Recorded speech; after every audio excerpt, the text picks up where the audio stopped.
अस्सलाम वालेकुम। खाने को जायकेदार बनाने वाले टोटके।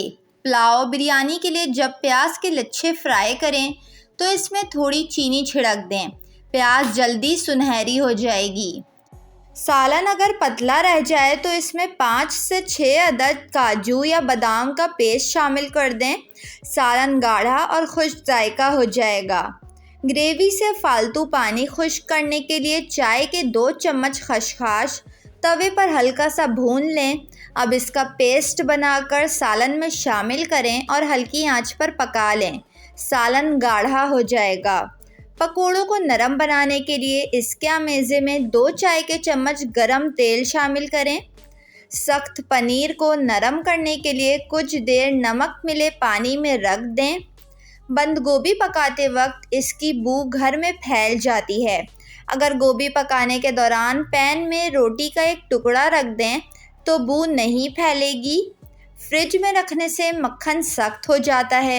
अगर इसे इस्तेमाल करने से पहले क्रश कर लिया जाए तो वो गरम टोस्ट पर बासानी लगने के अलावा मैदे की डो में भी अच्छी तरह गुंद जाएगा। अदरक का छिलका उतारने का सबसे आसान तरीका, चम्मच से उतार कर देखें, आप छुरी का इस्तेमाल भूल जाएंगे। सेब, खीरे और आड़ू के छिलके ज़ाया मत करें।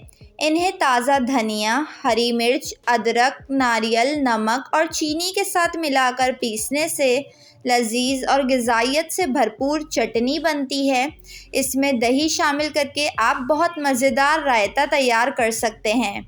अगर बेएहतियाती के सबब मसाला थोड़ा सा भी जल जाए तो पूरा सालन बदमज़ा हो जाता है। ऐसी सूरत में बचा हुआ मसाला एक साफ़ देगची में मुंतकिल करें और फिर 1 कप ग्रेवी के हिसाब से 1 चाय का चम्मच पीनट बटर शामिल करके दोबारा पकाएं। सालन का जायका जला हुआ महसूस नहीं होगा। कोई भी कच्चा फल मसलन आम वगैरह कागज़ के बैग में एक सेब के साथ रात भर के लिए रख दें।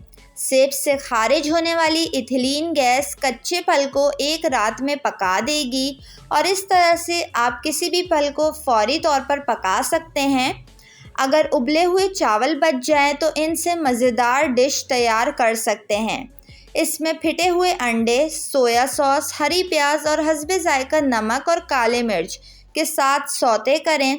झटपट मज़ेदार फ्राइड राइस तैयार हो जाएंगे और इस तरह से बचे हुए उबले चावल ज़ाया भी नहीं होंगे। वीडियो को लाइक और चैनल को ज़रूर सब्सक्राइब कर लें।